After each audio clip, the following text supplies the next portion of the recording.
महाभारत का जिम्मेदार कौन, द्रौपदी या दुर्योधन?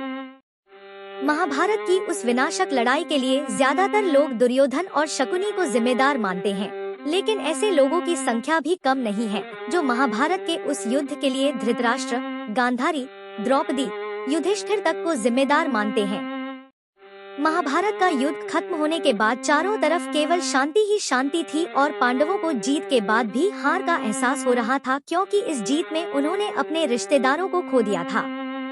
कौरवों की ओर से दुर्योधन व उसके 99 भाइयों सहित पितामह भीष्म, द्रोणाचार्य, कृपाचार्य, कर्ण, अश्वत्थामा, मद्रनरेश शल्य, भगवान श्रीराम की 50वीं पीढ़ी में शल्य हुए, भूरिश्रवा, अलम्बुश, कृतवर्मा, कलिंगराज, श्रुतायुध, शकुनी, भगदत्त, जयद्रथ, विंदनुविंद, काम्बोजराज, सुदक्षिण और बृहद्वल युद्ध में शामिल थे।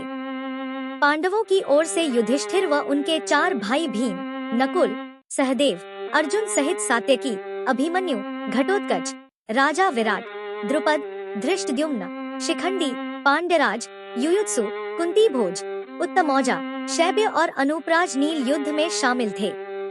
इस तरह सभी महारथियों की सेनाओं को मिलाकर कुल 1 करोड़ से ज्यादा लोगों ने इस युद्ध में भाग लिया था। उस काल में धरती की जनसंख्या ज्यादा नहीं थी। पांडवों और कौरवों द्वारा यादवों से सहायता मांगने पर श्री कृष्ण ने पहले तो युद्ध में शस्त्र न उठाने की प्रतिज्ञा की और फिर कहा कि एक तरफ मैं अकेला और दूसरी तरफ मेरी एक अक्षौहिणी नारायणी सेना होगी। अब अर्जुन व दुर्योधन को इनमें से एक का चुनाव करना था। अर्जुन ने तो श्री कृष्ण को ही चुना।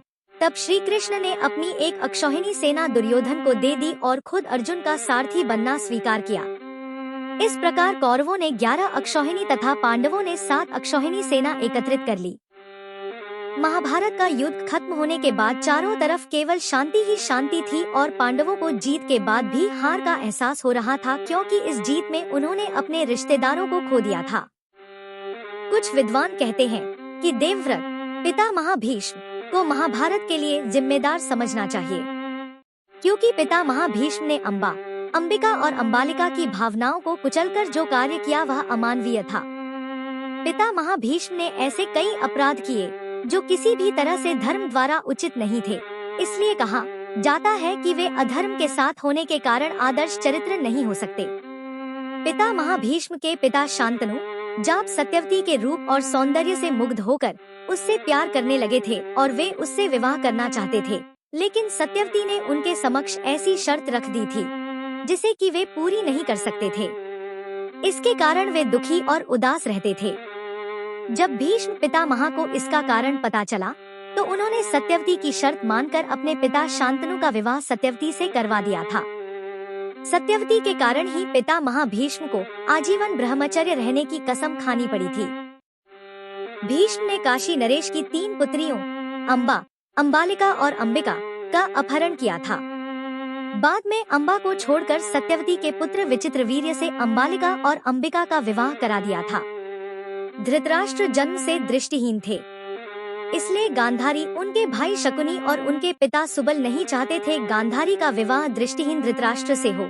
गांधारी और उनके पिता सुबल और उनके भाई शकुनी की इच्छा के विरुद्ध पितामह भीष्म ने धृतराष्ट्र का विवाह गांधारी से करवाया था और उसके बाद गांधारी के पिता और भाई को बंदी बनाया था, फिर उनको कारावास में डाल दिया था। माना जाता है कि दृष्टिहीन धृतराष्ट्र से विवाह होने के कारण गांधारी ने भी अपनी आंखों पर पट्टी बांध ली थी।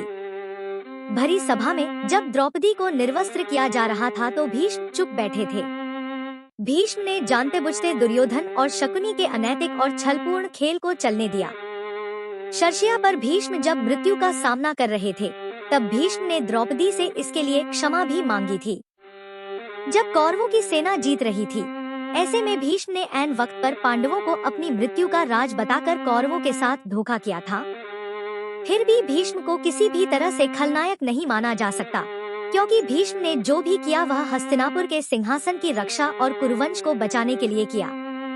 तो फिर महाभारत का जिम्मेदार कौन था, या उन कहे सबसे बड़ा खलनायक कौन था? दूसरा खलनायक धृतराष्ट्र। सत्यवती के चित्रांगद और विचित्रवीर्य नामक 2 पुत्र हुए। पहले पुत्र का अल्पावस्था में ही मृत्यु हो गई थी।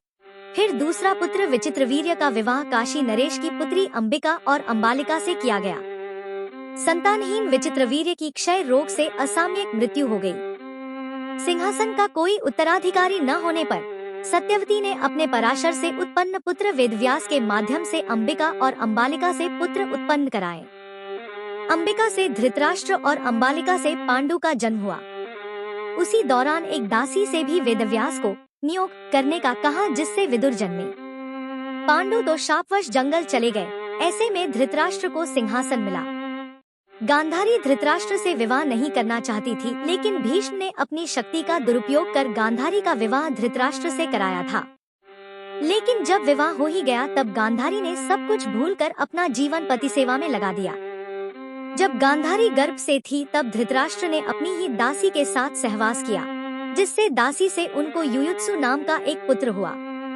गांधारी के लाख समझाने के बावजूद धृतराष्ट्र ने गांधारी के पिता और गांधारी के भाई को आजीवन कारागार में डाल दिया था।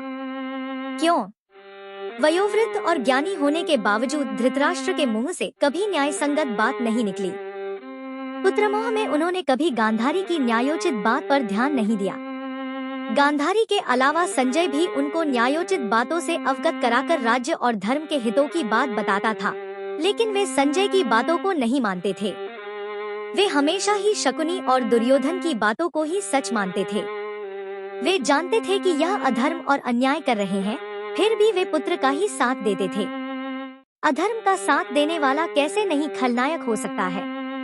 तीसरा खलनायक दुर्योधन। दुर्योधन की जिद, अहंकार और लालच ने लोगों को युद्ध की आग में झोंक दिया था, इसलिए दुर्योधन को महाभारत का खलनायक कहा जाता है। महाभारत की कथा में ऐसा प्रसंग भी आया है कि दुर्योधन ने काम पीड़ित होकर कुंवारी कन्याओं का अपहरण किया था। द्यूत क्रीड़ा में पांडवों के हार जाने पर जब दुर्योधन भरी सभा में द्रौपदी का अपमान कर रहा था, तब गांधारी ने भी इसका विरोध किया था, फिर भी दुर्योधन नहीं माना था। यह आचरण धर्म विरुद्ध ही तो था। जब दुर्योधन को लगा कि अब तो युद्ध होने वाला है, तो वह महाभारत युद्ध के अंतिम समय में अपनी माता के समक्ष नग्न खड़ा होने के लिए भी तैयार हो गया। महाभारत में दुर्योधन के अनाचार और अत्याचार के किस्से भरे पड़े हैं। पांडवों को बिना किसी अपराध के उसने ही तो जलाकर मारने की योजना को मंजूरी दी थी। महाभारत युद्ध के लिए दुर्योधन को जिम्मेदार ठहराना गलत नहीं होगा, क्योंकि उसके अकर्मण्य और दुष्ट स्वभाव ने ही इस युद्ध को जन्म दिया था। क्या महाभारत युद्ध के लिए द्रौपदी जिम्मेदार है? द्रौपदी का वह व्यंग्यपूर्ण वाक्य, अंधे का पुत्र अंधा, वास्तव में महाभारत के युद्ध के लिए एक महत्वपूर्ण मोड़ साबित हुआ। यह घटना दुर्योधन के आत्मसम्मान को ठेस पहुंचाने वाली थी, और उसी ठेस के कारण दुर्योधन ने अपनी कृतघ्नता और दुश्मनी को बढ़ाया, जिससे अंततः महाभारत युद्ध की स्थिति बन गई। यह वाक्य केवल एक पल का व्यंग्य नहीं था, बल्कि यह उस समय के राजनीतिक और सामाजिक माहौल में गहरी छाप छोड़ गया, जिसने भविष्य में आने वाली घटनाओं को प्रेरित किया। महाभारत में द्रौपदी का रोल और उनके साथ हुई घटनाएं युद्ध की शुरुआत में एक अहम कड़ी थी। उनके अपमान को लेकर जो भावनाएं दुर्योधन के मन में जगी, वही भविष्य में कौरवों और पांडवों के बीच द्वंद्व का कारण बनी। महाभारत के द्रौपदी के अपमान से जुड़ी है। इस घटना को महाभारत के सबसे नाटकीय और भावनात्मक क्षणों में से एक माना जाता है। द्रौपदी का अपमान और उनकी प्रतिज्ञा न केवल उनके लिए बल्कि पूरे पांडवों के लिए एक बड़ी चुनौती और प्रतिशोध की भावना का कारण बना। द्रौपदी का वस्त्रहरण करने का प्रयास करने से दुर्योधन और उसके साथी कौरवों ने जो घृणित कार्य किया, वह पांडवों के खिलाफ गहरी नफरत और प्रतिशोध की भावना को उभारने का कारण बना। जब द्रौपदी ने कहा कि वह तब तक अपने बाल नहीं बांधेंगी जब तक दुशासन की छाती का लहू न मले, यह उनके साहस और संकल्प का प्रतीक था। भीम का यह प्रतिज्ञा लेना कि वह द्रौपदी की यह प्रतिज्ञा पूरी करेंगे, महाभारत के युद्ध की दिशा को बदलने वाली महत्वपूर्ण घटना थी।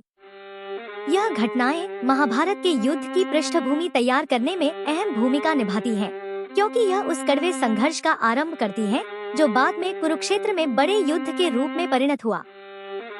सबसे बड़ा खलनायक शकुनी। बहुत से लोग कहते हैं कि शकुनी नहीं होता तो महाभारत का युद्ध नहीं होता। सब कुछ ठीक चल रहा था। कौरवों और पांडवों में किसी प्रकार का मतभेद नहीं था, लेकिन शकुनी ने दोनों के बीच प्रतिष्ठा और सम्मान की लड़ाई पैदा कर दी। शकुनी ने ही दुर्योधन के मन में पांडवों के प्रति वैरभाव बिठाया था। शकुनी ने सिर्फ यही कार्य नहीं किया, उसने दुर्योधन सहित धृतराष्ट्र के सभी पुत्रों के चरित्र को बिगाड़ने का कार्य किया। उसका दिमाग छल, कपट और अनीति से परिपूर्ण था।